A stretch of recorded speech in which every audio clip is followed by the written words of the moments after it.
Jamais je n'aurais imaginé qu'à 67 ans, je verrais mon propre fils me jeter du café brûlant au visage.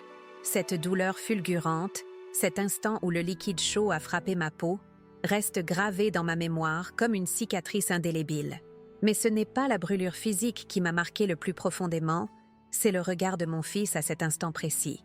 Des yeux que je ne reconnaissais plus, emplis d'une colère froide, calculée, comme s'il regardait non pas sa mère, mais un objet devenu encombrant. « Si tu ne veux pas travailler, va à la maison de retraite. » Ces mots ont résonné dans la petite chambre que j'occupais au fond de sa luxueuse demeure des jardins de Montmartre, frappant mon cœur avec plus de violence, encore que le café n'avait frappé mon visage. Je m'appelle Marielle Dufour. Pendant 32 ans, j'ai enseigné la littérature française à la Sorbonne, guidant des générations d'étudiants à travers les œuvres de Proust, Camus et Beauvoir. J'étais respectée, écoutée. Mes collègues valorisaient mon opinion. Mes étudiants buvaient mes paroles. Pierre, mon mari, me regardait chaque soir en rentrant comme si j'étais la plus grande chance de sa vie. Nous avions construit ensemble une existence modeste mais riche de sens dans notre appartement de la rue de la Pompe, entouré de livres, de musique et d'amis. Puis Pierre est parti. Un dimanche ordinaire, alors qu'il lisait tranquillement dans son fauteuil préféré, son cœur s'est arrêté. Sans avertissement, sans adieu. 43 années de vie commune effacées en un instant. Je me suis retrouvée seule dans cet appartement soudain devenu immense, peuplé uniquement de souvenirs et de silence. C'est aux funérailles, alors que je contemplais le visage serein de Pierre dans son cercueil, que Philippe s'est approché avec cette proposition qui allait changer ma vie. « Maman ?» a-t-il dit, s'agenouillant à mes côtés et prenant mes mains entre les siennes. « Camille et moi avons discuté. Nous voulons que tu viennes vivre avec nous. Ça n'a pas de sens que tu restes seule dans ce grand appartement. Les enfants seraient ravis de t'avoir près d'eux et nous pourrions prendre soin de toi. » Dans ce moment de vulnérabilité absolue, ces paroles ont été comme une bouée de sauvetage. La perspective de retourner dans un appartement vide, où chaque recoin me rappellerait ce que j'avais perdu, était terrifiante. De plus, l'idée d'être proche de mes petits-enfants, Juliette et Mathis, d'être utile, de continuer à faire partie d'une famille, était réconfortante. « Merci, mon fils », ai-je répondu, serrant ses mains. « J'y réfléchirai. » Mais en réalité, il n'y avait pas grand-chose à réfléchir. La solitude que je ressentais était si écrasante que n'importe quelle alternative semblait préférable. Et ainsi, à peine 2 semaines après l'enterrement, j'ai commencé à démanteler la vie que Pierre et moi avions construite ensemble. Je me souviens du jour du déménagement avec une clarté douloureuse. L'appartement, qui avait été notre refuge pendant des décennies, était presque vide. Les meubles, vendus à un antiquaire qui a à peine payé une fraction de leur valeur réelle.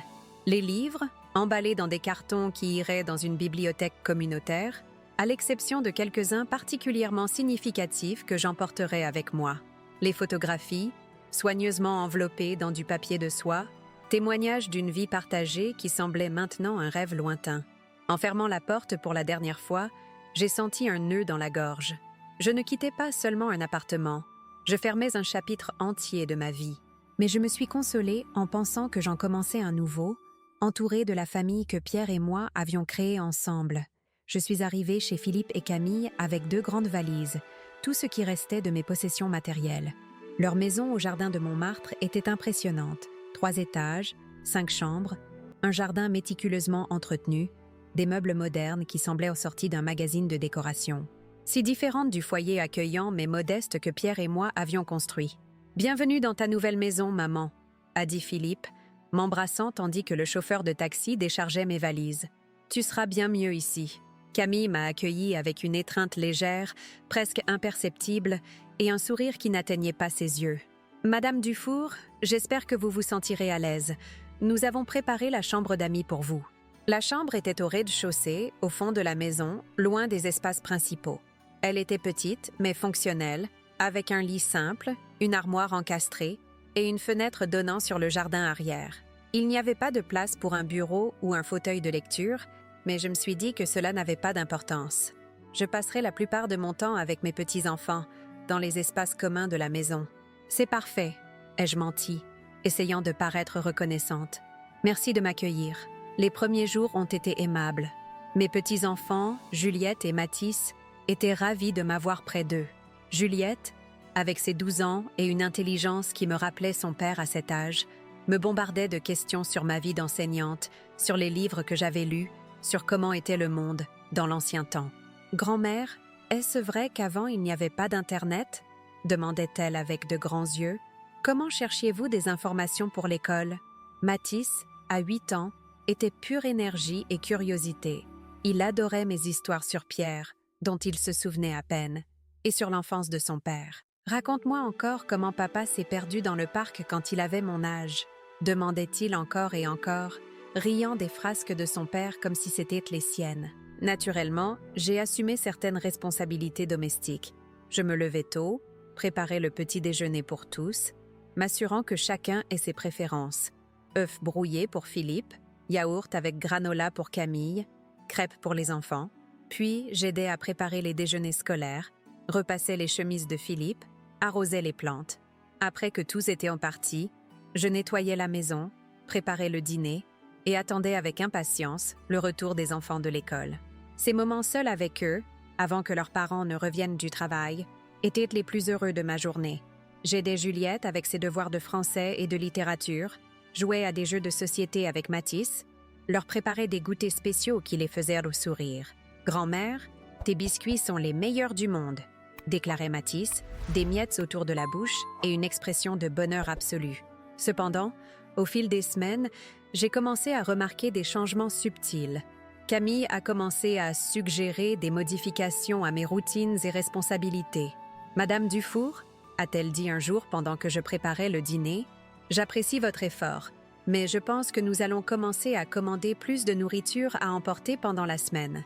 Les enfants aujourd'hui ont des goûts différents, ils préfèrent des repas plus contemporains. » Je suis restée immobile, la cuillère suspendue au-dessus de la casserole où je préparais une soupe traditionnelle française, avec des ingrédients frais du marché. « Bien sûr, Camille, tu sais ce qui est le mieux pour ta famille. » Peu après, ce fut au tour de ma routine avec les enfants. « Madame Dufour, nous avons inscrit les enfants à des activités extrascolaires. Il ne sera plus nécessaire que vous les attendiez après l'école. Ils arriveront plus tard, avec le transport scolaire. » Et ainsi, progressivement, mes interactions avec Juliette et Mathis ont été réduites. Les après-midi de devoirs partagés et de jeux ont été remplacés par des cours de natation, de tennis, de robotique et de ballet. Quand ils rentraient à la maison, ils étaient si fatigués qu'ils avaient à peine l'énergie pour dîner avant d'aller se coucher. Mes espaces ont également commencé à se réduire.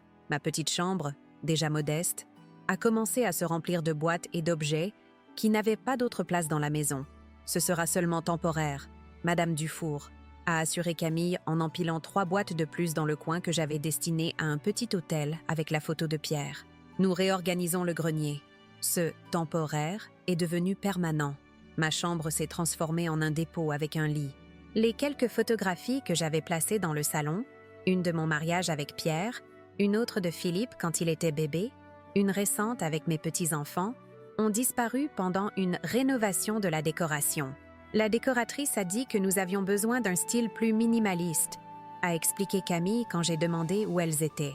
Je les ai rangées quelque part en sécurité. Philippe, toujours occupé par sa carrière ascendante, remarquait à peine ces changements. Il partait tôt, rentrait tard, et les week-ends étaient remplis d'engagements sociaux auxquels j'étais rarement invitée. Quand j'essayais de lui parler de comment je me sentais, la conversation n'approfondissait jamais. « Maman, nous faisons tous des ajustements, » disait-il, vérifiant sa montre ou son téléphone, toujours pressé. Camille fait de son mieux pour gérer la maison, les enfants, son travail. Tu dois être plus compréhensive. Un après-midi, j'ai trouvé Mathis pleurant seul dans le jardin.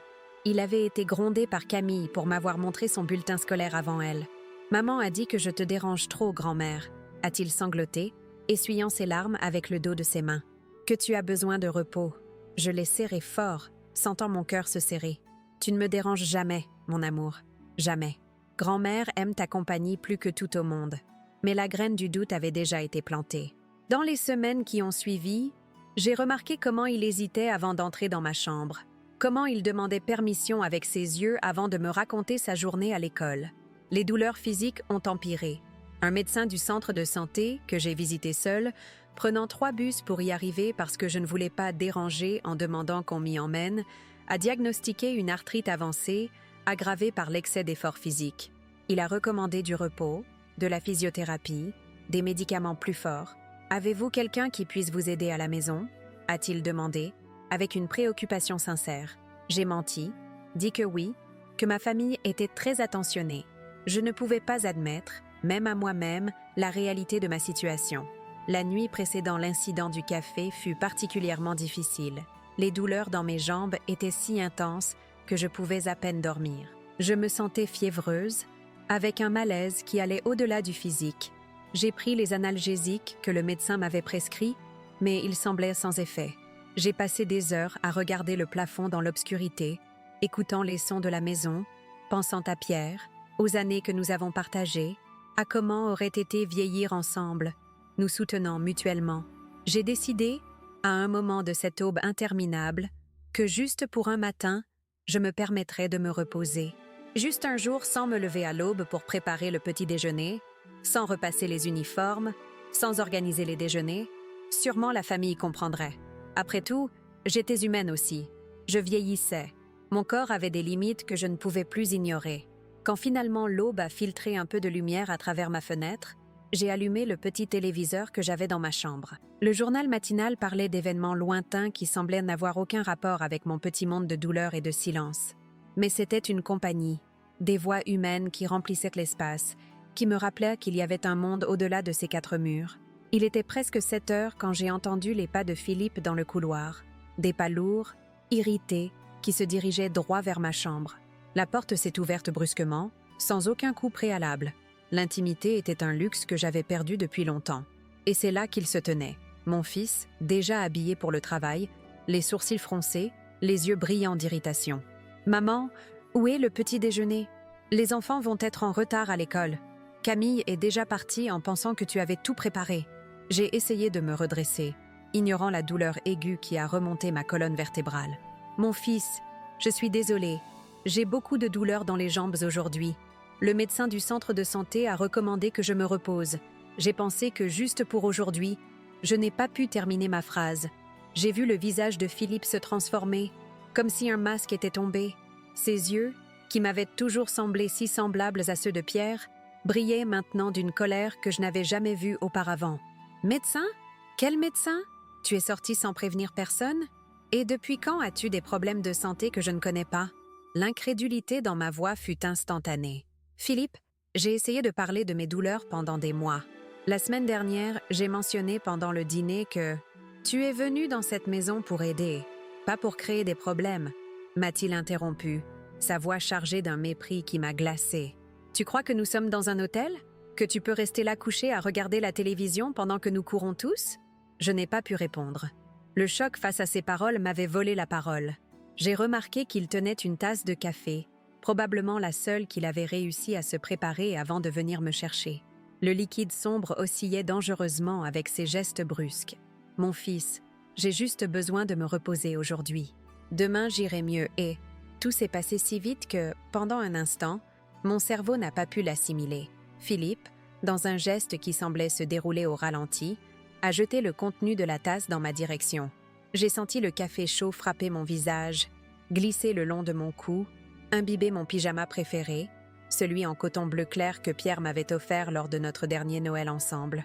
La sensation de brûlure fut immédiate, mais le choc émotionnel était si grand que, pendant quelques secondes, je suis restée paralysée, incapable de réagir. Le liquide chaud coulait sur mon visage, ma poitrine, tachant les draps clairs. « Si tu ne veux pas travailler, va à la maison de retraite. » Les mots sont sortis comme du venin de la bouche de mon fils, chaque syllabe chargée d'un mépris que je n'aurais jamais imaginé qu'il puisse ressentir pour moi. Il n'y avait pas d'hésitation dans sa voix, aucune trace de remords pour ce qu'il venait de faire, juste un dédain froid, calculé, comme si pendant longtemps il avait attendu une opportunité pour clarifier ma position dans cette maison. C'est à ce moment que j'ai remarqué les visages des enfants à la porte. Juliette, avec ses 12 ans et ses yeux dilatés d'horreur, les mains couvrant sa bouche comme si elle essayait d'étouffer un cri. Mathis, accroché à son cartable scolaire comme si c'était un bouclier, des larmes silencieuses coulant sur son visage rond. Et derrière eux, partiellement visible dans le couloir, se tenait Camille. Son visage ne montrait pas de choc ou d'indignation face à la scène qu'elle observait. Il y avait juste un léger inconfort, comme quelqu'un qui observe un spectacle désagréable, mais pas surprenant. Avec des mains tremblantes, j'ai essayé de nettoyer le café de mon visage en utilisant le bord du pyjama. Le tissu, autrefois si doux, semblait maintenant rugueux contre ma peau sensibilisée. J'ai senti la chaleur des larmes se mêlant au café, créant une amertume qui descendait jusqu'à mes lèvres. « Grand-mère », la petite voix de Mathis a brisé le silence tendu. Il a fait un pas hésitant vers moi, mais fut arrêté par le bras de Camille, qui entrait finalement dans la chambre. « Les enfants, allez finir de vous préparer. Je vous emmènerai à l'école aujourd'hui. » Sa voix était sereine, pratique, comme si elle gérait un petit inconvénient domestique et non une violence qu'elle venait de voir. « Philippe, tu vas être en retard à la réunion. Tu ferais mieux de te dépêcher. » Philippe sembla sortir d'une transe. Il regarda la tasse vide dans sa main, puis moi, toujours assise sur le lit, trempée de café et de larmes. Pendant un instant, j'ai vu quelque chose passer dans ses yeux. De la confusion, peut-être? Du remords? Mais ce fut si bref que j'aurais pu l'imaginer. « Maman, je... » commença-t-il, mais sa voix mourut avant de former une phrase complète. Sans un mot de plus, il tourna les talons et sortit de la chambre, ne laissant que l'écho de ses pas lourds dans le couloir. Camille resta un moment de plus, son regard rencontrant brièvement le mien. Il n'y avait pas de compassion là, juste une sorte d'évaluation froide, comme si elle calculait les dommages et décidait si cela valait l'effort de s'en occuper. « Nettoyez-vous, Madame Dufour. J'ai laissé des serviettes propres dans la salle de bain hier. » Et avec cela, elle partit aussi, emmenant les enfants avec elle. Je suis restée seule dans la chambre, le seul son provenant du téléviseur, où maintenant une publicité pour un détergent montrait une famille heureuse autour d'une table impeccablement propre. L'ironie n'est pas passée inaperçue. Avec difficulté, je me suis levée du lit. Mes jambes ont protesté contre le mouvement, mais la douleur physique semblait maintenant distante, dépassée par la douleur qui s'installait dans un endroit beaucoup plus profond. Je me suis traînée jusqu'à la petite salle de bain attenante à ma chambre, évitant de me regarder dans le miroir pendant que je lavais mon visage et mon cou à l'eau tiède. L'eau emportait le café, mais ne pouvait pas emporter l'humiliation, la sensation d'avoir été réduite à rien aux yeux de mon propre fils, l'enfant que j'avais bercé pendant les nuits de fièvre, pour qui j'avais cousu des costumes de carnaval, à qui j'avais enseigné les premières lettres avant même qu'il n'entre à l'école. L'enfant qui avait juré, quand Pierre est mort, qu'il prendrait soin de moi comme j'avais toujours pris soin de lui. Quand j'ai finalement regardé mon reflet dans le miroir, j'ai vu une femme que je reconnaissais à peine. Les cheveux gris, normalement bien coiffés en un chignon simple, étaient décoiffés et humides. La peau du visage et du cou présentait des taches rougeâtres là où le café chaud avait brûlé. Mais c'étaient les yeux qui semblaient appartenir à une autre personne. Des yeux qui avaient trop vu, trop supporté, trop renoncé. C'est là, devant ce miroir taché d'humidité, que quelque chose s'est produit en moi. Une rupture, comme un barrage qui cède finalement après des années de pression accumulée. Toute la douleur, tout le silence avalé, toute la dignité niée jour après jour, tout cela s'est transformé en une certitude cristalline. Je ne pouvais pas rester dans cette maison. Pas un jour de plus, pas une heure de plus. Avec un calme que je ne savais pas posséder, je suis retournée dans la chambre. J'ai pris la vieille valise que j'avais apportée quand j'ai emménagé, celle qui était restée partiellement défaite, comme si une partie de moi avait toujours su que ce ne serait pas mon foyer définitif. J'ai commencé à y placer le peu que je pouvais encore appeler mien. Les vêtements simples, quelques pièces que je conservais encore de l'époque où j'enseignais. Les quelques livres qui n'avaient pas été relégués dans des boîtes au grenier pendant les réorganisations successives de l'espace. L'album de photos que je gardais caché au fond du tiroir, où les souvenirs de ma vie avec Pierre restaient protégés de l'indifférence de cette maison. Sa montre-bracelet, qui s'était arrêtée le jour de son départ, mais que je conservais comme un talisman. La petite boîte en bois où je gardais les lettres que nous avions échangées pendant nos fiançailles quand il voyageait en province pour son travail. Tout en pliant soigneusement chaque pièce, chaque souvenir, j'ai senti une étrange légèreté s'emparer de moi. Comme si chaque article placé dans la valise était aussi un poids retiré de mon âme. Il n'y avait plus de larmes, seulement une résolution silencieuse et inébranlable. Je ne savais pas où j'irais. Je n'avais pas assez d'argent pour louer un endroit à moi. La petite pension suffirait à peine pour une chambre simple dans une pension. Je n'avais pas de famille proche à qui recourir. Ma sœur cadette vivait à l'étranger depuis des décennies, et les quelques cousins qui me restaient étaient dispersés dans le pays. Contacts réduits à des cartes de vœux occasionnelles. Mais à ce moment-là, l'incertitude de l'avenir semblait moins effrayante que la certitude du présent. N'importe quoi, un banc de parc, un refuge temporaire, même la redoutée maison de retraite, serait préférable à continuer d'exister comme un fantôme dans la maison de mon propre fils, invisible jusqu'à ce que mon utilité soit remise en question, et alors, méprisable. J'ai fini de faire ma valise, fermant la fermeture éclair d'un mouvement décidé. J'ai changé le pyjama taché de café pour une robe simple, de celle que Camille considérait comme trop démodée pour porter quand il y avait des visites. Je me suis coiffée, j'ai rassemblé mes cheveux dans le chignon habituel, j'ai appliqué une légère touche de rouge à lèvres, petit rituel de dignité qui m'aidait à retrouver un certain sens du contrôle. J'ai pris mon sac à main, vérifié que mes documents et le peu d'argent que j'avais étaient là.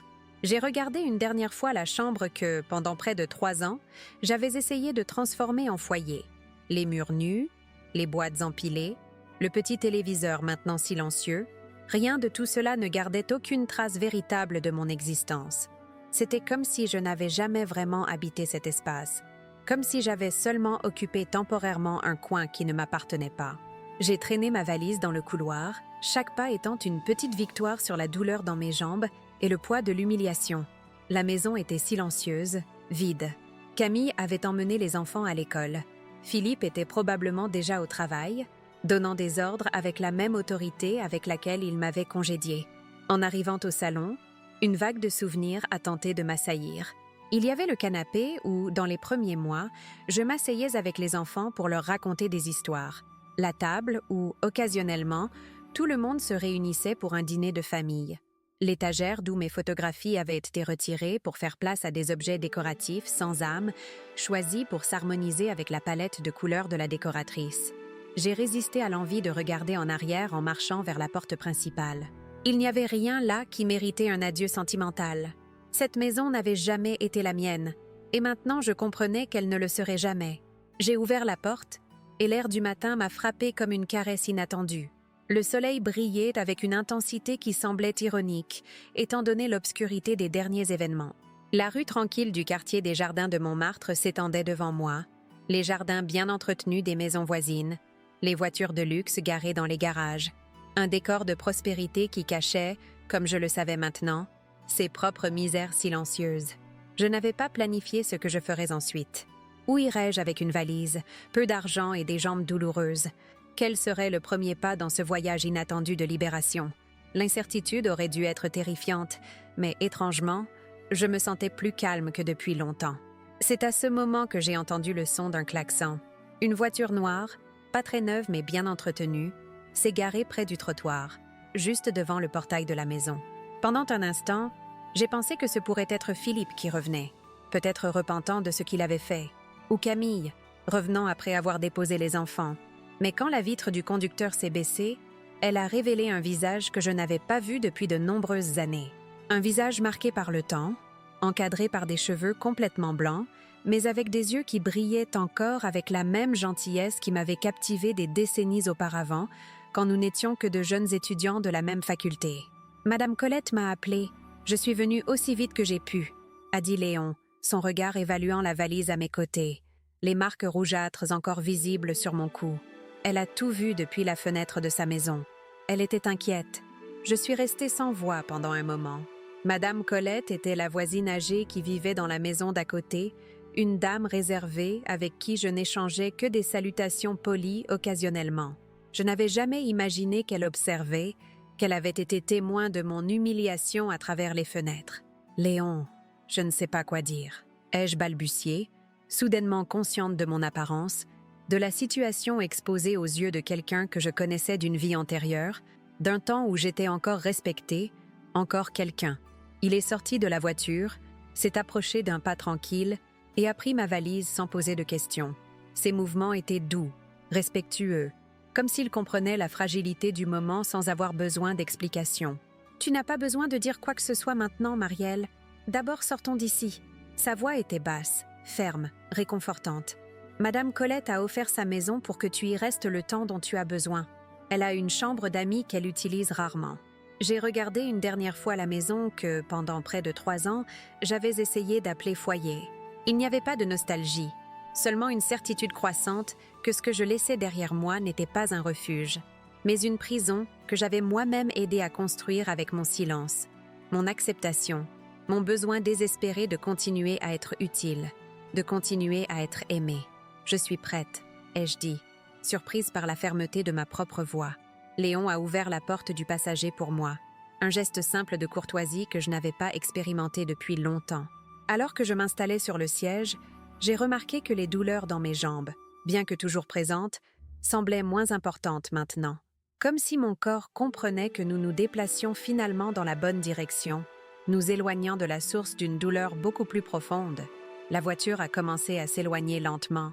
À travers le rétroviseur, j'ai vu la maison de Philippe et Camille s'éloigner, devenant plus petite à chaque mètre, jusqu'à devenir juste une construction élégante parmi tant d'autres dans ce quartier privilégié. « Où allons-nous maintenant ?» ai-je demandé, plus pour moi-même que pour Léon. Il a souri, un sourire aimable qui atteignait ses yeux. « Dans un endroit où tu pourras guérir, Marielle, et après, où tu voudras. » À ce moment, alors que la voiture parcourait les rues arborées de Paris, j'ai compris que le café jeté à mon visage n'avait pas été seulement un acte de cruauté. Il avait été, ironiquement, l'éveil dont j'avais besoin. La brûlure qui, finalement, m'avait fait ressentir quelque chose au-delà de l'engourdissement émotionnel dans lequel j'existais. Et tandis que nous nous éloignions du passé, j'ai ressenti quelque chose que je n'avais pas expérimenté depuis longtemps. La possibilité d'un futur qui, bien qu'incertain, serait véritablement le mien. La maison de Madame Colette était une construction ancienne dans un quartier plus modeste que les jardins de Montmartre. Elle ne possédait pas le luxe ostentatoire de la résidence de Philippe et Camille, mais elle avait une dignité propre, de ces maisons qui vieillissent avec grâce, accumulant des histoires dans chaque recoin. Un petit jardin à l'avant, avec des rosiers bien entretenus, accueillait les visiteurs. Elle nous attendait sur le seuil, une dame de 75 ans, aux cheveux blancs rassemblés en un chignon simple, très semblable au mien. Ses yeux, encadrés par des rides profondes, révélaient une sagesse acquise au fil des ans. Quand elle me vit sortir de la voiture, elle se précipita vers moi, ignorant sa propre difficulté à marcher. « Marielle, ma chère, entre, entre », dit-elle, prenant mes mains entre les siennes. « Nous allons prendre soin de toi maintenant. » Je fus conduite dans une chambre simple, mais accueillante. Un lit individuel avec un couvre-lit fait à la main, une commode ancienne en bois foncé, une fenêtre donnant sur le jardin arrière, sur les murs, quelques tableaux avec des paysages sereins, un petit crucifix accroché au-dessus de la tête de lit, me rappelait la foi que, je l'admets, j'avais mise de côté ces dernières années. « J'ai préparé une tisane à la camomille », dit Madame Colette, revenant dans la chambre avec un plateau, et j'ai sorti quelques médicaments pour ses brûlures. Je me suis assise au bord du lit, tandis qu'elle appliquait soigneusement une pommade sur les taches rouges de mon visage et de mon cou. Ses mouvements étaient doux, précis, comme si elle prenait soin d'une enfant. C'est à ce moment, sous ce toucher maternel que j'avais moi-même offert à tant de personnes, mais si peu reçues dernièrement, que les larmes ont finalement jailli. Ce n'étaient pas des larmes silencieuses comme celles que j'avais versées pendant des mois dans la maison de Philippe. C'étaient des sanglots profonds, viscéraux, qui semblaient en venir du fond de l'âme. « Pleure, ma fille », chuchota Madame Colette, m'enveloppant dans ses bras minces, mais étonnamment forts. « Pleure tout ce que tu as besoin de pleurer. Parfois, c'est seulement après l'orage que nous pouvons voir le ciel bleu à nouveau. J'ai pleuré pendant des heures, me semblait-il. J'ai pleuré pour le fils que je croyais connaître et qui s'est révélé être un étranger cruel.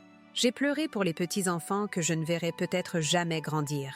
J'ai pleuré pour le temps perdu à essayer d'être acceptée là où je n'ai jamais été vraiment la bienvenue. Et, peut-être plus important, j'ai pleuré pour la femme que j'étais autrefois, forte, indépendante, respectée, et qui avait permis d'être diminuée jusqu'à presque disparaître. Quand je me suis finalement calmée, Léon est réapparu à la porte. Il s'était retiré discrètement pendant mon effondrement, m'offrant l'intimité dont j'avais besoin dans ce moment vulnérable. « J'ai apporté quelque chose que je pensais que tu pourrais avoir besoin », dit-il, plaçant sur la commode un sac de pharmacie. Des analgésiques pour les douleurs dans les jambes, de la pommade supplémentaire pour les brûlures, et... Il hésita un moment, une légère rougeur colorant ses joues marquées par le temps. Un nouveau cahier. Je me souviens que tu aimais toujours écrire. Ce petit geste de Léon, m'offrir un cahier parce qu'il se souvenait de mon penchant pour l'écriture après tant d'années, m'a profondément émue. Comment pouvait-il se souvenir de ce détail me concernant après des décennies sans nous voir? À l'université, nous nous connaissions à peine. Moi, étudiante en lettres concentrée sur ma carrière d'enseignante, lui, étudiant en bibliothéconomie, toujours entouré de livres. Nous avions peu d'amis en commun, quelques cours partagés.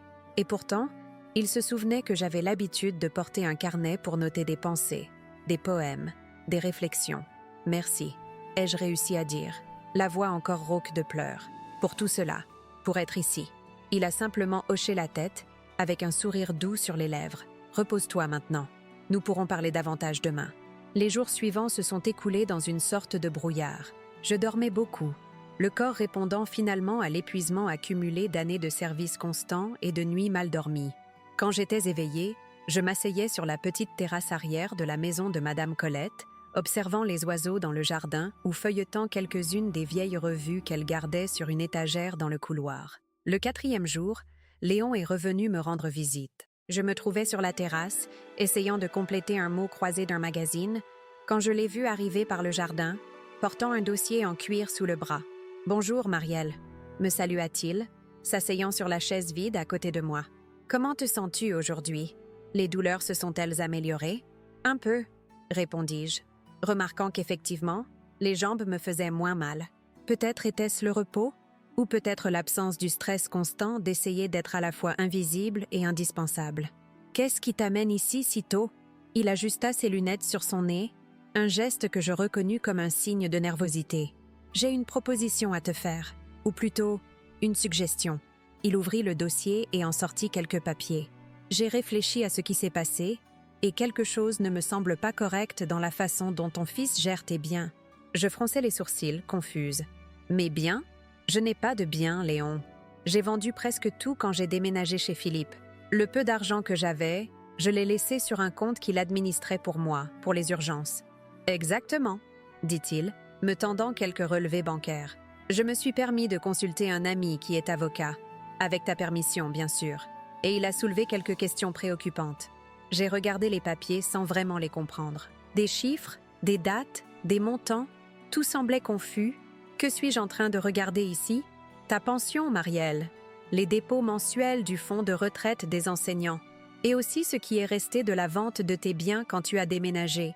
Selon ces relevés, l'argent a été régulièrement déplacé au cours des 3 dernières années. J'ai senti un frisson parcourir mon dos. Comment ça, déplacé? Je n'ai jamais utilisé cet argent. Je pensais qu'il était gardé, comme Philippe me l'avait assuré. Et il devrait l'être, confirma Léon, le visage sérieux.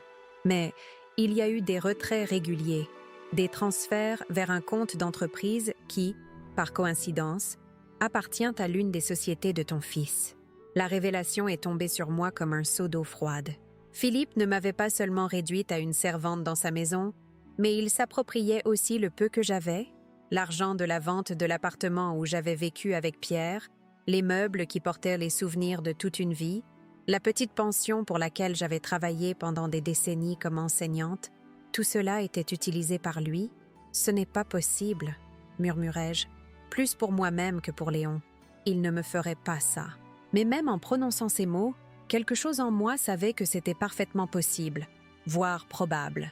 L'homme qui avait jeté du café chaud au visage de sa propre mère, qui l'avait menacé d'une maison de retraite quand elle avait osé demander un jour de repos, cet homme serait-il capable de la voler?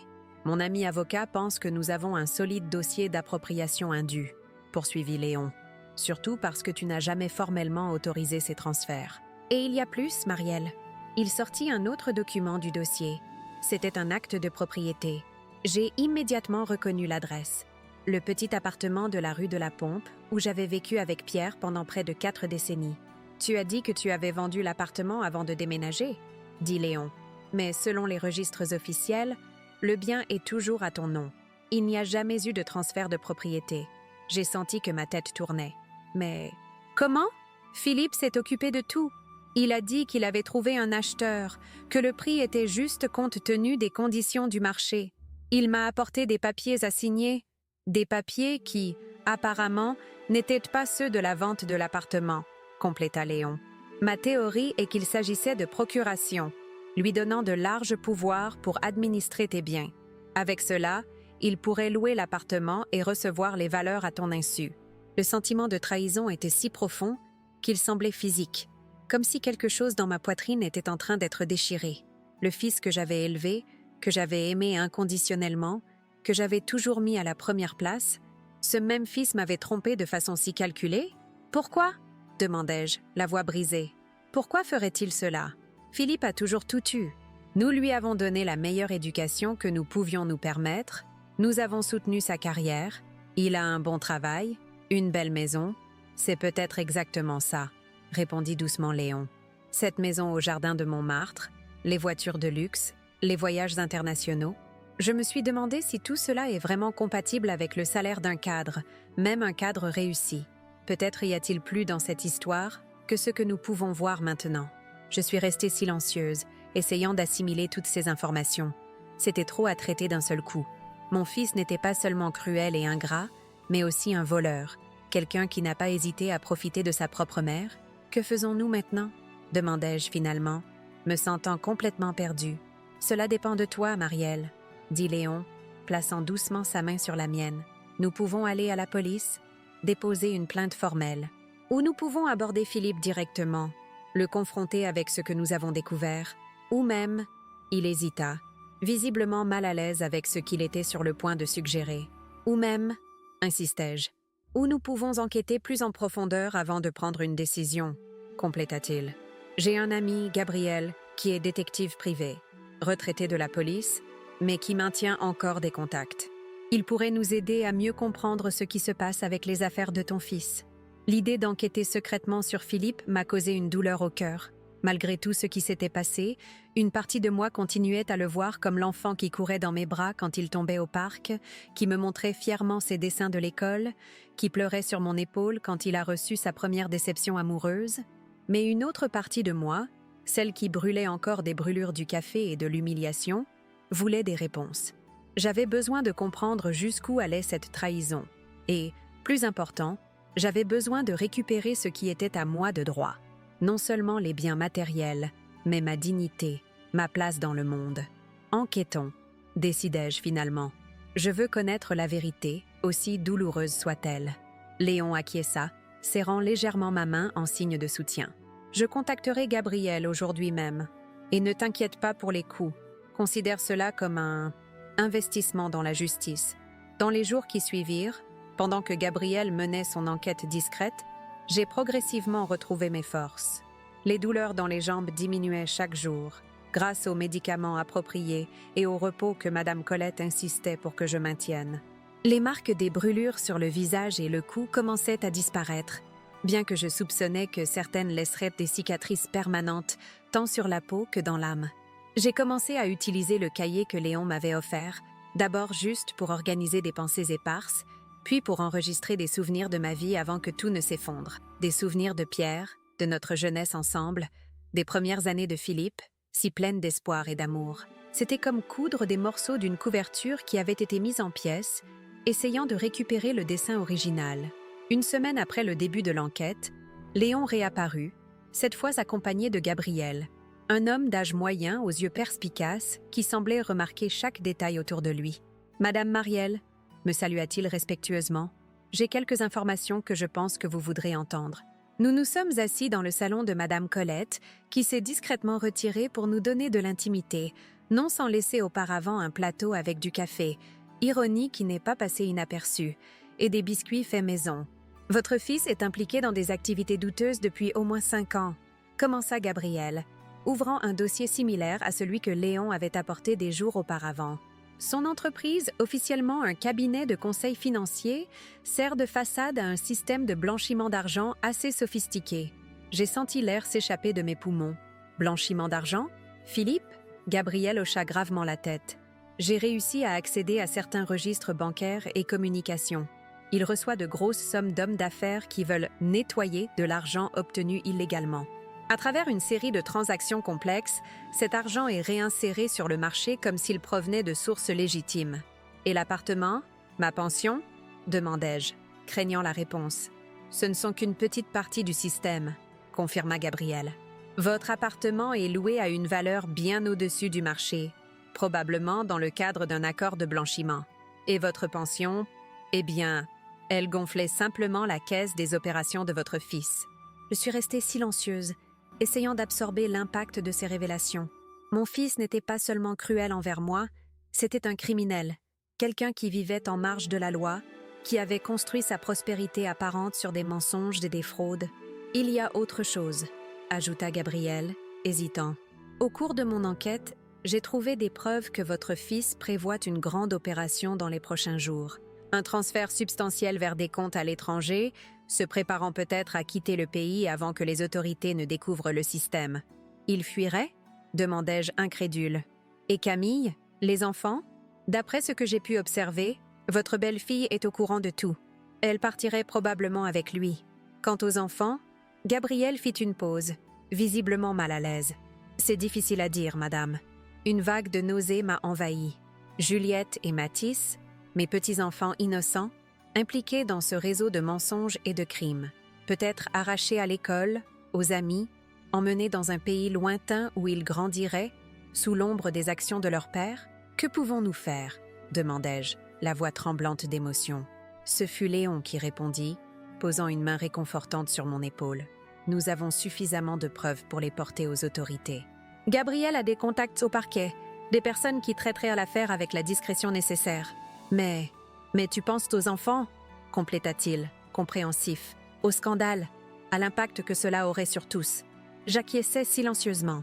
Malgré tout, malgré la trahison, l'humiliation, le vol, je continuais à m'inquiéter pour le bien-être de mes petits-enfants.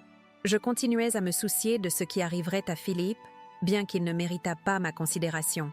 Il y a une autre option, suggéra Gabriel, échangeant un regard significatif avec Léon.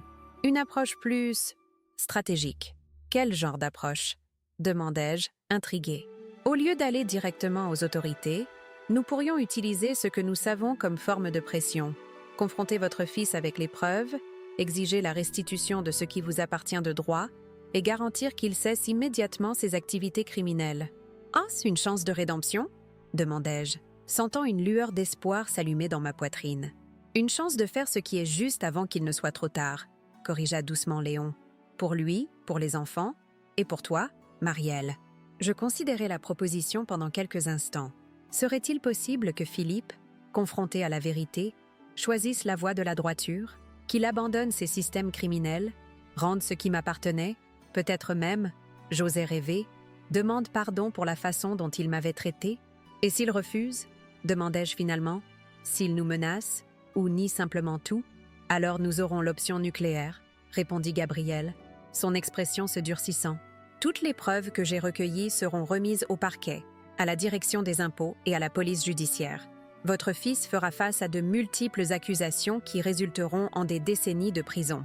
La sévérité de cette possibilité me frappa de plein fouet. C'était une décision impossible. Offrir une dernière chance de rédemption au fils qui m'avait trahi ou le livrer immédiatement à la justice qu'il méritait si clairement. Je fermai les yeux un moment, cherchant la clarté au milieu du tourbillon d'émotions. Quand je les rouvris, il y avait une résolution ferme dans mon cœur. Nous allons le confronter, décidai-je. Mais pas seulement avec des mots ou des menaces voilées. Je veux des preuves concrètes, des documents, des enregistrements, tout ce que nous avons. Je veux qu'il voie clairement l'abîme devant lui et le seul pont possible vers le salut. Léon et Gabriel échangèrent des regards d'approbation. « Et je le ferai moi-même », continuai-je, sentant s'éveiller en moi une force depuis longtemps oubliée.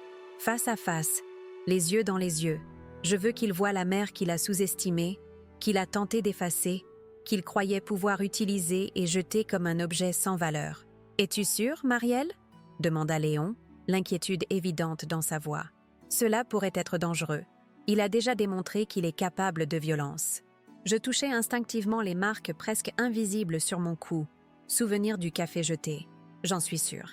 Et cette fois, je ne serai pas seule ou prise au dépourvu.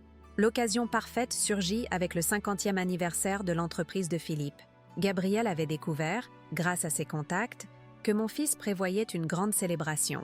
Un gala pour impressionner des associés, des amis influents et des investisseurs potentiels. C'était le cadre idéal. Tous les personnages importants de la vie de Philippe réunis en un seul lieu, témoins de ce qui allait se passer. « Es-tu certaine de vouloir faire cela, Marielle ?» demanda Léon pour la énième fois, tandis qu'il m'aidait à choisir une robe appropriée. Nous étions allés dans une boutique du centre de Paris, quelque chose que je n'avais pas fait depuis des années. Nous pouvons encore suivre la voie formelle, laisser les autorités s'occuper de cela. Je regardais mon reflet dans le miroir du magasin. La femme qui me renvoyait mon regard n'était plus l'ombre en laquelle je m'étais transformée ces dernières années. La robe bleu marine, simple mais élégante, tombait parfaitement sur mon corps. Les cheveux, que Madame Colette avait insisté pour faire arranger dans un salon de coiffure proche de sa maison, étaient impeccablement coiffés.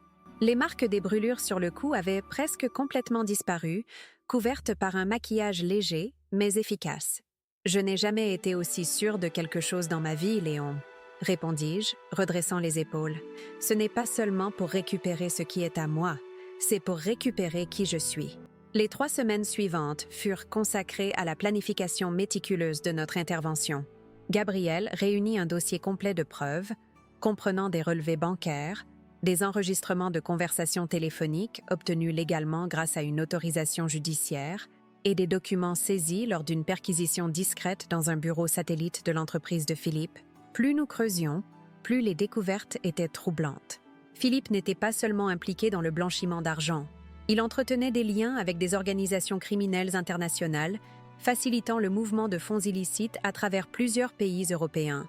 Son réseau s'étendait jusqu'à des politiciens corrompus, des juges achetés, et même certains hauts fonctionnaires de la police.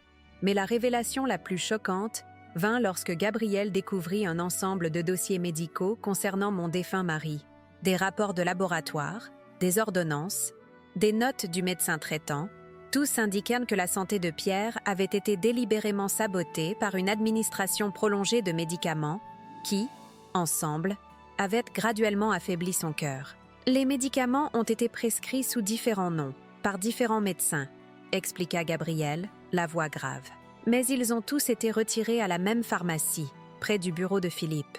Et chaque fois, c'était la même carte de crédit qui était utilisée pour payer, une carte au nom d'une société écran directement liée à votre fils.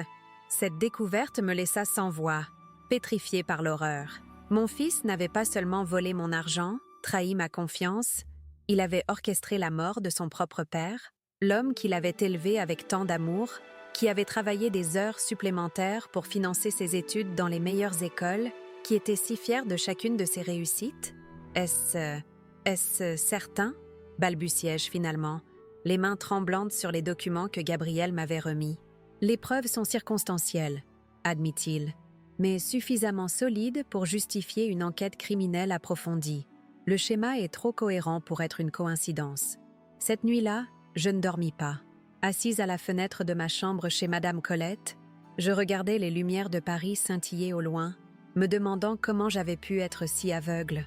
Comment je n'avais pas vu la véritable nature de mon propre enfant, l'obscurité qui grandissait en lui, peut-être depuis des années.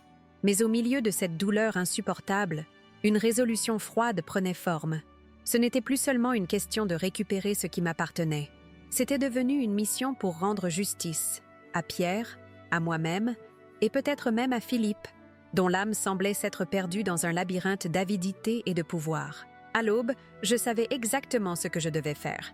Nous allons apporter quelques modifications au plan, annonçai-je à Léon et Gabriel lorsqu'ils arrivèrent le matin suivant. Je ne veux pas simplement le confronter en privé. Je veux que tout se déroule pendant le gala, devant tous ceux qu'il a cherché à impressionner avec sa richesse mal acquise et son succès construit sur des crimes. Je vis l'inquiétude dans leurs yeux, mais aussi une lueur d'admiration. Ils comprenaient ce que je ressentais, le besoin non seulement de justice, mais de restauration publique de ma dignité. Ce sera risqué, avertit Gabriel. Il pourrait devenir désespéré, imprévisible. Raison de plus pour avoir des témoins, répondis-je calmement. Et pas n'importe quel témoin. Je veux que le procureur Bernard Mercier soit présent. Je sais qu'il est sur la liste des invités, étant un ami d'enfance de Philippe. Je veux également que la commissaire Élise Renoir soit informée discrètement de ce qui va se passer. Et surtout, je veux que quelqu'un de la presse soit là, quelqu'un d'intègre, qui ne peut pas être acheté. Léon hocha la tête, admiratif. « Tu as pensé à tout. »« Pas encore, » dis-je, mais j'y travaille. Les jours suivants furent consacrés à l'élaboration minutieuse de notre intervention. Gabriel utilisa ses contacts pour s'assurer que les bonnes personnes seraient présentes au gala. Léon m'aida à préparer un discours concis mais dévastateur, chaque mot soigneusement choisi pour avoir l'impact maximum. Madame Colette, avec son réseau surprenant d'anciennes élèves occupant maintenant des postes clés dans la société parisienne, nous procura des invitations légitimes à l'événement. Mais le plus difficile fut de contacter mes petits-enfants. Je savais qu'ils seraient présents au gala. Philippe aimait parader sa famille parfaite lors des événements publics. Je devais leur parler avant, les préparer à ce qui allait se passer, m'assurer qu'ils comprenaient que mes actions n'étaient pas dirigées contre eux. Avec l'aide de Gabrielle, j'ai pu rencontrer Juliette secrètement après son cours de ballet. À 14 ans maintenant, elle était devenue une jeune fille réfléchie, avec une maturité au-delà de son âge. « Grand-mère !» s'exclama-t-elle, se jetant dans mes bras quand elle me vit attendre dans la voiture de Léon près de son école de danse. « Je pensais... Maman a dit que tu étais partie dans une maison de retraite en province. Ta mère a menti, ma chérie, dis-je doucement, la serrant contre moi, savourant la sensation de la tenir à nouveau. Comme ton père a menti sur beaucoup de choses. Pendant l'heure qui suivit, j'expliquai à Juliette, aussi délicatement que possible, ce que j'avais découvert. Je vis son visage passer de la confusion à l'incrédulité, puis à une compréhension triste. « Je savais que quelque chose n'allait pas, » murmura-t-elle finalement. « Papa est toujours si tendu. Il reçoit des appels qu'il prend en s'enfermant dans son bureau. Et maman, elle est devenue si froide, si calculatrice. Ils se disputent quand ils pensent que nous ne les entendons pas. »« Et Mathis ?» demandai-je, inquiète pour mon petit-fils de 10 ans maintenant. « Il ressent que quelque chose ne va pas, mais il est trop jeune pour comprendre vraiment. Il te manque terriblement, grand-mère. Il garde la photo de toi et grand-père sous son oreiller. » Mon cœur se serra à cette révélation. « Juliette, j'ai besoin de ton aide. Ce que je vais faire lors du gala va être difficile pour toi et ton frère. Mais je te promets que je fais cela aussi pour vous protéger, pour vous offrir une vie qui n'est pas construite sur des mensonges et des crimes. » Elle me regarda avec des yeux étonnamment sereins pour quelqu'un de son âge. « Que dois-je faire ? Simplement être prête. Quand tout commencera, emmène Mathis près de la porte du fond. Léon sera là pour vous conduire en lieu sûr. Vous n'avez pas besoin d'assister à tout cela. » Elle secoua la tête avec une détermination qui me rappela Pierre. « Non, grand-mère, nous resterons. Nous avons le droit de savoir, de voir. C'est notre vie aussi. » Je la regardais, émerveillée par sa force. « Tu es sûre ? Aussi sûre que toi quand tu as décidé de ne plus te laisser maltraiter, » répondit-elle simplement. Cette conversation avec Juliette renforça ma résolution. Ce n'était plus seulement pour moi, ou même pour la mémoire de Pierre. C'était pour ses enfants, pour leur donner une chance de grandir dans la vérité, même si cette vérité était douloureuse. La nuit du gala arriva plus vite que je ne l'avais anticipé. Je me préparais avec un soin particulier, aidé par Madame Colette. La robe bleu marine que Léon m'avait aidé à choisir était sobre mais élégante, parfaite pour l'occasion. Mes cheveux, désormais complètement blancs, étaient coiffés en un chignon sophistiqué. Un léger maquillage couvrait les dernières traces des brûlures sur mon visage. « Tu es magnifique, Marielle », murmura Madame Colette, ajustant une dernière fois mon collier, un simple pendentif en argent que Pierre m'avait offert pour notre 30e anniversaire de mariage. Et plus important encore, tu es forte. Léon et Gabrielle m'attendaient dans le salon. Tous deux portèrent des costumes sombres, semblant plus des invités légitimes à un gala de haute société que des complices dans une opération de justice privée. « Tout est en place », confirma Gabrielle.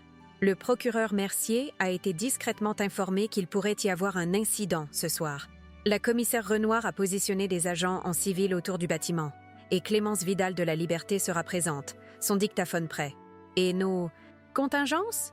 demandai-je, faisant référence aux mesures de sécurité que nous avions mises en place au cas où Philippe réagirait violemment. « Tout est prêt », assura Léon. « Mais j'espère sincèrement que nous n'aurons pas à les utiliser. » Le trajet jusqu'au palais Brongniart, où se tenait le gala, fut silencieux. Je regardais les rues de Paris défiler par la fenêtre, me remémorant les moments clés de ma vie, mon premier jour comme enseignante à la Sorbonne, le sourire fier de Pierre quand Philippe avait obtenu son diplôme, les premières fois que j'avais tenu Juliette et Mathis dans mes bras.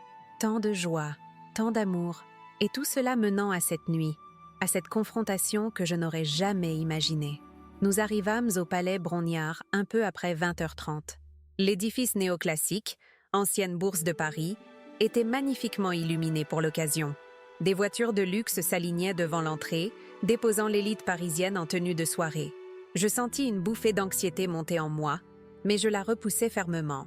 Ce n'était pas le moment de douter. À l'entrée, un jeune homme en costume vérifia nos invitations, parfaitement authentiques, grâce aux connexions de Madame Colette. Je sentis quelques regards curieux se poser sur moi tandis que nous traversions le hall somptueux. Étais-je reconnue? Peut-être.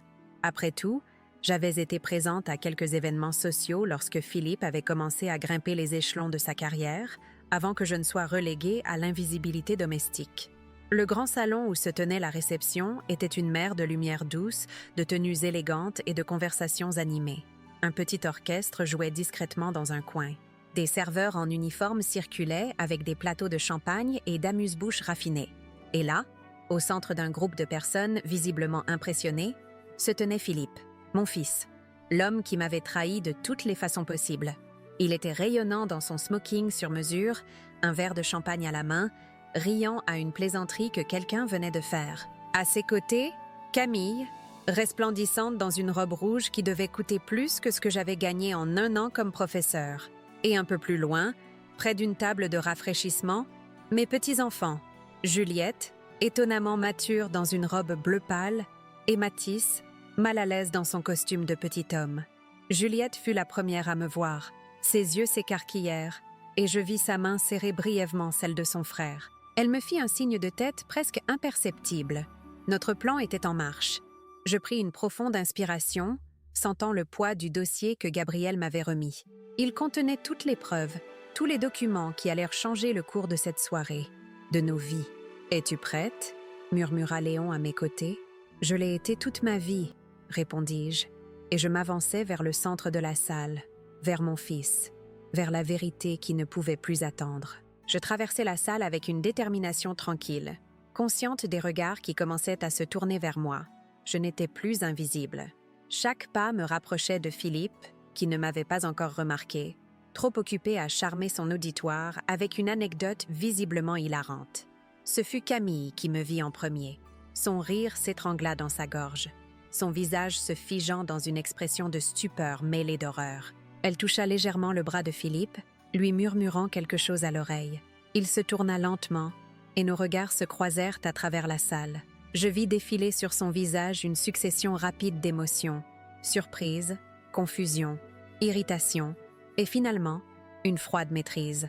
Il s'excusa auprès de son groupe et s'avança vers moi, Camille sur ses talons. « Maman ?» dit-il, la voix basse mais tendue. « Quelle surprise! Je ne savais pas que tu serais là ce soir. »« Évidemment !» répondis-je calmement. « Ce n'est pas comme si tu m'avais invité à célébrer les 50 ans de l'entreprise que ton père a aidé à fonder avec ses économies. » Une ombre passa sur son visage à la mention de Pierre. « Ce n'est vraiment pas le moment pour ce genre de discussion, maman. Tu sembles différente. Où étais-tu ces derniers mois? Nous étions inquiets. » « Inquiets ?» Je ne pus retenir un petit rire incrédule. « Au point de me chercher? De contacter la police? Ou peut-être étiez-vous simplement soulagé de ne plus avoir à jeter du café brûlant au visage d'une vieille femme qui osait demander un jour de repos ?» Camille intervint, un sourire crispé plaqué sur son visage parfaitement maquillé. « Madame Dufour, vous semblez fatiguée. Peut-être devrions-nous trouver un endroit plus calme pour discuter, loin des oreilles indiscrètes. » Je remarquai qu'elle scrutait nerveusement la salle, vérifiant si notre échange avait été remarqué. Quelques invités nous regardaient effectivement avec curiosité, probablement surpris de voir une femme de mon âge confronter l'homme de la soirée. « Au contraire, Camille, » répondis-je, élevant légèrement la voix. « Je pense que nous avons caché bien trop de choses, loin des oreilles indiscrètes. Il est temps pour un peu d'honnêteté, tu ne crois pas ?» Philippe saisit mon bras, ses doigts s'enfonçant douloureusement dans ma chair. « Maman, tu n'es clairement pas dans ton état normal. Viens, nous allons trouver un endroit où tu pourras te reposer. » Je me dégageai fermement. « Ne me touche pas, Philippe. Plus jamais. » Mon ton dut le surprendre, car il recula légèrement, déstabilisé. Je n'étais plus la femme soumise qu'il connaissait, celle qui acceptait tout pour maintenir la paix, pour rester utile, pour ne pas être un fardeau. À ce moment, je vis Léon et Gabriel prendre position à des points stratégiques de la salle.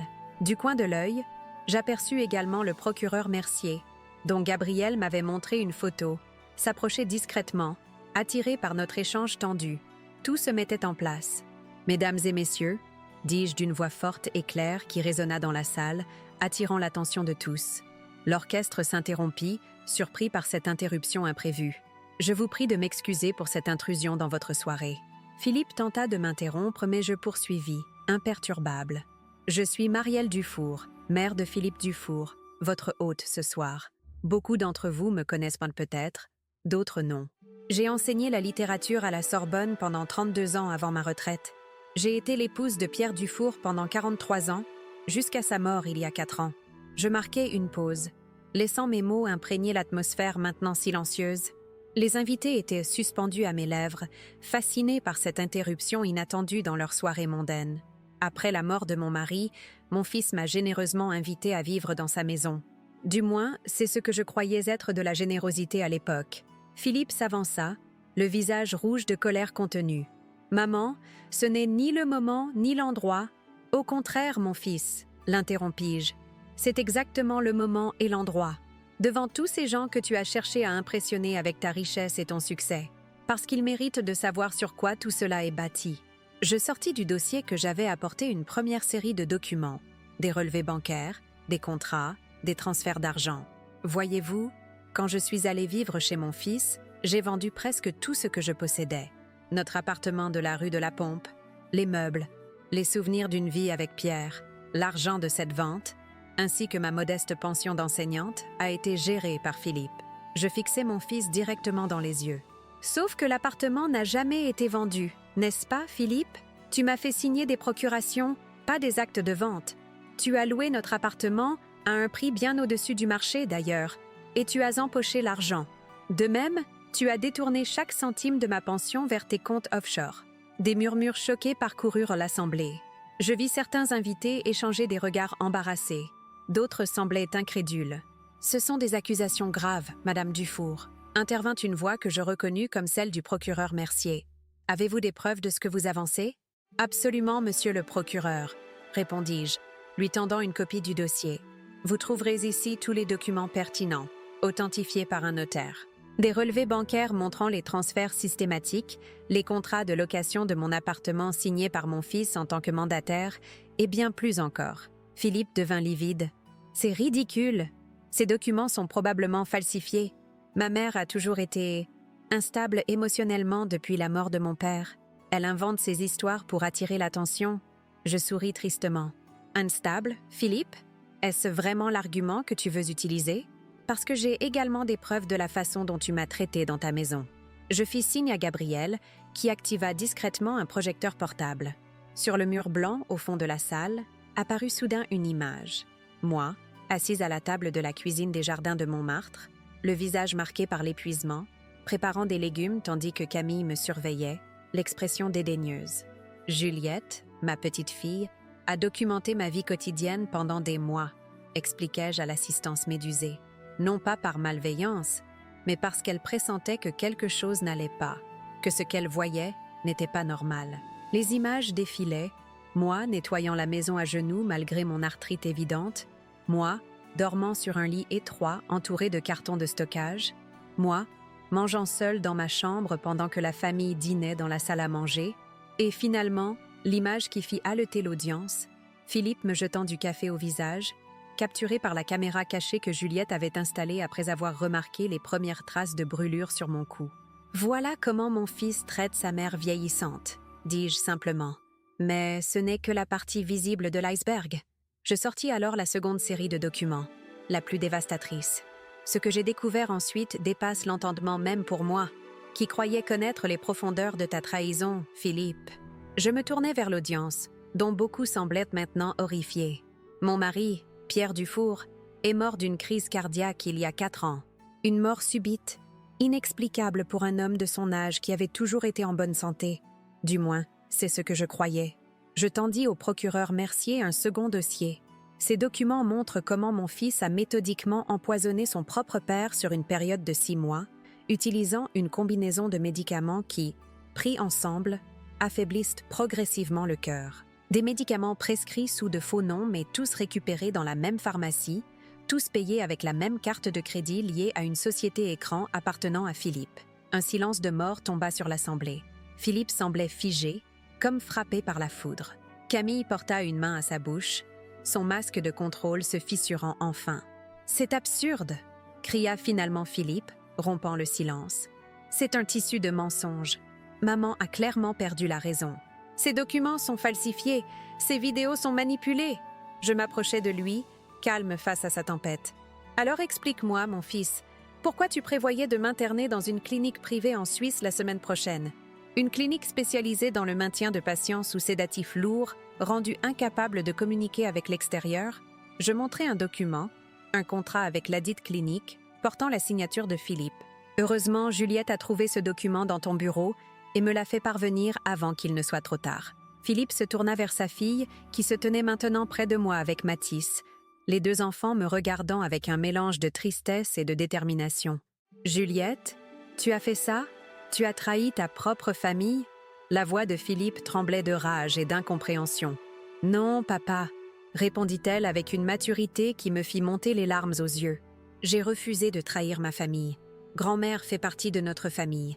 Et ce que tu lui as fait, ce que tu as fait à grand-père, ce n'est pas ce que fait une famille. » Des agents en civil commencèrent à se positionner discrètement autour de Philippe et Camille.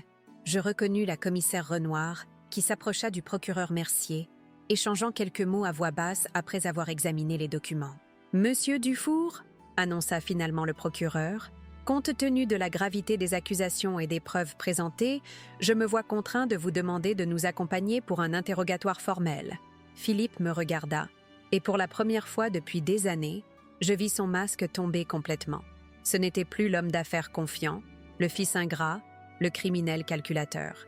C'était un petit garçon effrayé, prit la main dans le sac, cherchant désespérément une échappatoire. « Tu ne comprends pas, maman ?» dit-il, la voix soudain presque suppliante. « Tout ce que j'ai fait, je l'ai fait pour la famille, pour assurer notre avenir. Les affaires sont impitoyables aujourd'hui. Il faut parfois faire des compromis. »« Des compromis ?» répétai-je, incrédule. « Voler ta propre mère, maltraiter une femme âgée, empoisonner ton père, ce ne sont pas des compromis, Philippe. Ce sont des crimes contre ta propre famille. » Soudain, Philippe bouscula violemment le procureur et se précipita vers une sortie latérale. Deux agents le rattrapèrent rapidement, le plaquant au sol sans ménagement. Camille tenta également de fuir, mais fut arrêtée avant même d'avoir fait 3 pas. Je regardais cette scène avec un mélange de tristesse et de soulagement. Ce n'était pas ainsi que j'avais imaginé ma vie à 67 ans. Voir mon fils unique menotté et emmené par la police. Ma belle-fille en larmes escortée vers une voiture de police. Mes petits-enfants traumatisés par un spectacle qu'aucun enfant ne devrait avoir à vivre. Et pourtant, au milieu de ce chaos, je ressentis une étrange paix. La vérité était enfin exposée. La justice allait suivre son cours. Et moi, Marielle Dufour, j'existais à nouveau. Non plus comme une ombre dans le coin d'une maison qui n'était pas la mienne, mais comme une femme entière, avec une voix, une dignité, une place dans le monde. Je me tournai vers Juliette et Mathis, qui se tenaient près de moi, les yeux grands ouverts face au spectacle de leurs parents emmenés.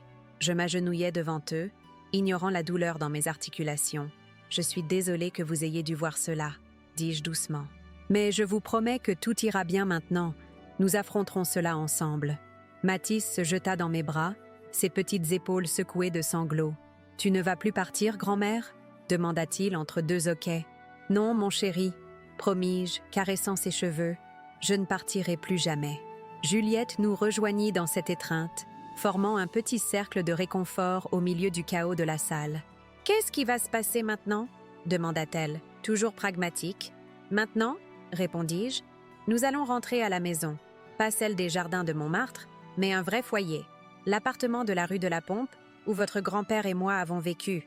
Il nous attend. » Léon s'approcha, posant une main réconfortante sur mon épaule. « La voiture est prête quand vous le serez. » Je me relevai lentement, tenant les mains de mes petits-enfants dans les miennes. Les invités du gala s'écartèrent respectueusement sur notre passage, certains murmurant des paroles de soutien, d'autres encore sous le choc des révélations de la soirée. À la sortie du palais Brongniart, une fine pluie avait commencé à tomber, lavant les rues de Paris, comme si la ville elle-même voulait se purifier après les révélations de la soirée. L'air frais me frappa le visage, me rappelant étrangement le café brûlant qui avait marqué le début de ce voyage inattendu. 3 ans ont passé depuis cette nuit fatidique, Philippe a été condamné à 30 ans de prison pour l'assassinat de Pierre, la tentative d'internement forcé à mon encontre et ses multiples fraudes financières. Camille, qui a accepté de coopérer avec la justice, a reçu une peine réduite, mais a perdu la garde des enfants. Juliette et Mathis vivent maintenant avec moi dans l'appartement de la rue de la Pompe, que j'ai rénové avec l'aide de Léon, devenu bien plus qu'un ami au fil du temps. Madame Colette nous rend visite régulièrement, apportant toujours ces fameux biscuits que les enfants adorent. Le système judiciaire français, à la suite de mon affaire, a adopté ce que les médias ont appelé la loi Marielle, une législation renforçant la protection des personnes âgées contre les abus familiaux et financiers. Mon témoignage devant l'Assemblée nationale a été retransmis en direct, touchant des millions de personnes et brisant le silence sur un problème trop souvent ignoré. J'ai fondé l'association Dignité sans âge, qui offre soutien juridique, psychologique et logistique aux personnes âgées victimes de maltraitance. Notre ligne d'écoute reçoit des centaines d'appels chaque jour, et nous avons déjà aidé plus de 2000 personnes à retrouver leur autonomie et leur dignité. Cette chaîne YouTube, Souvenirs de grand-mère, est née de ce désir de partager, d'informer, de soutenir. Chaque semaine, je raconte une histoire, la mienne, celle d'autres survivants, ou simplement des réflexions sur le vieillissement, la famille, la société. Ce qui a commencé comme une thérapie personnelle est devenu un mouvement, une communauté de personnes qui refusent l'invisibilité, qui réclament leur place, leur voix, leur dignité. Si vous regardez cette vidéo et que vous vous reconnaissez dans mon histoire, si vous vous sentez invisible, si on vous traite comme un fardeau, si votre valeur est uniquement mesurée par votre utilité, sachez que vous n'êtes pas seul. Vous méritez le respect. Vous méritez d'être entendu. Vous méritez d'être vu. Cette vidéo a demandé beaucoup d'efforts et de courage à réaliser. Revisiter ces moments douloureux n'est jamais facile, même après tout ce temps. Mais si mon histoire peut aider ne serait-ce qu'une personne à trouver la force de briser le silence, alors chaque larme versée en la racontant en vaut la peine.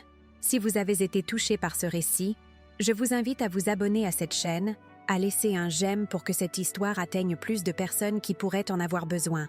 Et surtout, partagez vos pensées, vos expériences dans les commentaires. Que feriez-vous à ma place? Connaissez-vous quelqu'un dans une situation similaire? Comment pouvons-nous, ensemble, créer une société où vieillir se fait avec dignité? Comme je le dis toujours à la fin de chaque vidéo, le café qui a un jour brûlé mon visage a finalement allumé une flamme bien plus puissante en moi. Et cette flamme, je la partage maintenant avec vous. Il y a des moments dans la vie où une simple tasse de café peut changer le cours de l'existence. Pour moi, ce fut ce matin où mon fils Philippe, exaspéré de me voir au lit plutôt qu'en train de préparer le petit déjeuner familial, m'a jeté son café brûlant au visage en me criant d'aller en maison de retraite si je ne voulais pas travailler. Ce geste brutal a été l'étincelle qui a mis fin à 3 années d'invisibilité, de maltraitance et d'humiliation, mais aussi le début d'une renaissance que je n'aurais jamais cru possible à 67 ans. Comme je vous l'ai raconté, après la mort de mon mari Pierre, j'ai accepté l'invitation de mon fils à vivre dans sa luxueuse demeure des Jardins de Montmartre. J'ai vendu presque tous mes biens, confié mes économies à Philippe et tenté de me rendre utile dans ce foyer où, progressivement, j'ai été réduite au statut de servante invisible. Ma nuera Camille limitait mes interactions avec mes petits-enfants, mes espaces personnels étaient envahis, ma voix systématiquement étouffée. L'incident du café a marqué un tournant. Grâce à ma voisine, Madame Colette Laurent, qui avait tout observé depuis sa fenêtre, j'ai été mise en contact avec Léon Moreau, un ancien camarade d'université devenu libraire. Avec son aide et celle du détective Gabriel Lefebvre, nous avons découvert l'impensable. Non seulement Philippe avait détourné ma pension et loué illégalement mon appartement que je croyais vendu, mais il avait aussi orchestré la mort de son propre père en manipulant ses médicaments et prévoyait de m'interner dans une clinique clandestine en Suisse pour s'approprier définitivement mes biens.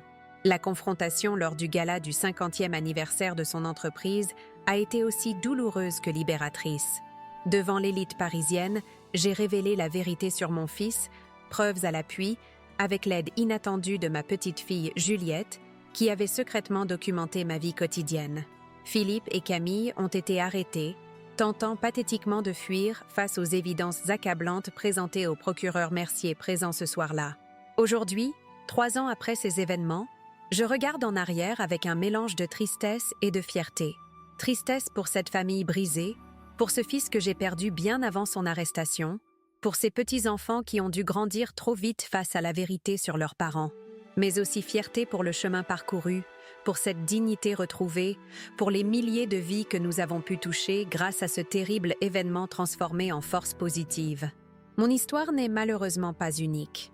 Chaque jour, des personnes âgées subissent en silence des abus similaires, convaincues qu'elles n'ont pas d'autre choix, que leur voix n'a pas d'importance, que leur dignité est un luxe qu'elles ne peuvent plus se permettre avec l'âge. C'est précisément pour ces personnes que j'ai créé cette chaîne Souvenirs de grand-mère et l'association Dignité sans âge.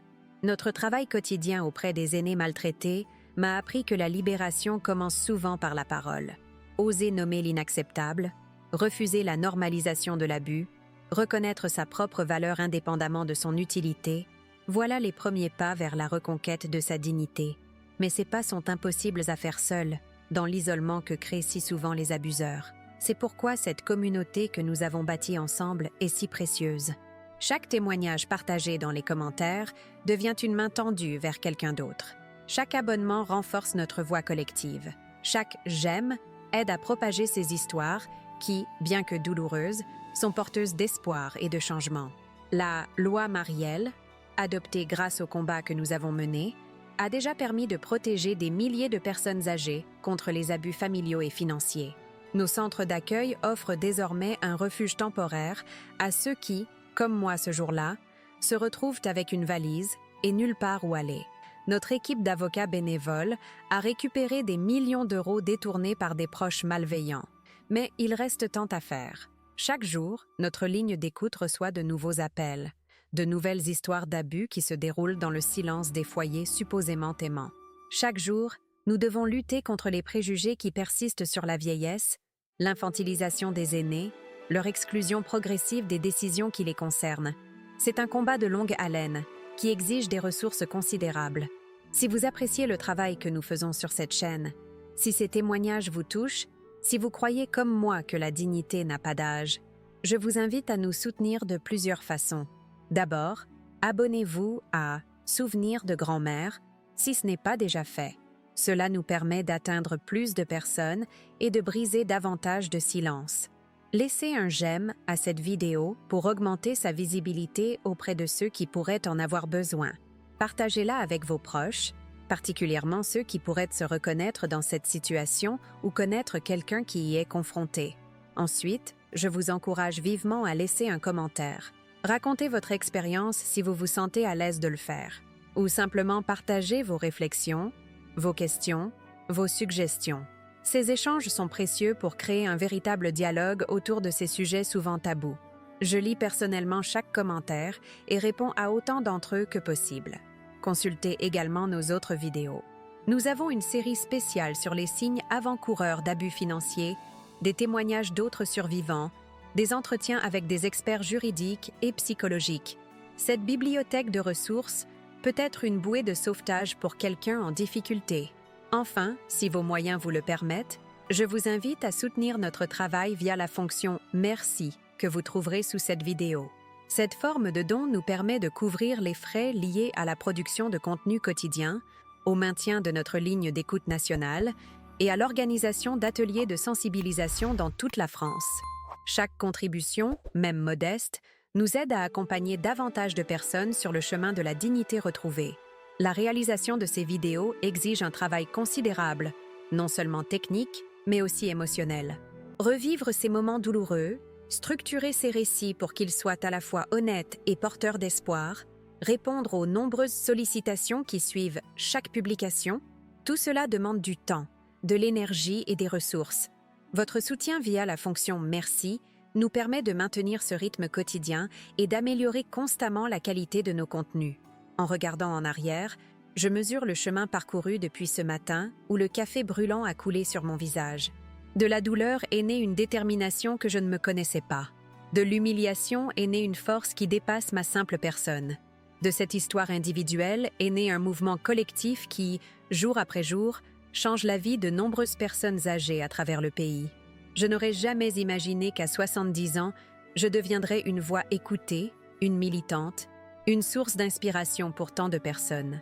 Cela me rappelle que nous ne sommes jamais trop vieux pour nous réinventer, pour nous battre, pour faire une différence. L'âge n'est pas une fin, mais une nouvelle étape, riche de possibilités si nous refusons d'accepter l'effacement que la société tente parfois de nous imposer. Alors, je vous le demande une dernière fois, rejoignez-nous dans ce combat. Abonnez-vous, aimez, commentez, partagez, soutenez. Ensemble, nous pouvons faire en sorte que plus aucune personne âgée ne se sente invisible, ne subisse d'abus en silence, ne doute de sa valeur intrinsèque. Le café qui a un jour brûlé mon visage a finalement allumé une flamme bien plus puissante en moi. Cette flamme, je la partage aujourd'hui avec vous. À vous maintenant de la transmettre à votre tour.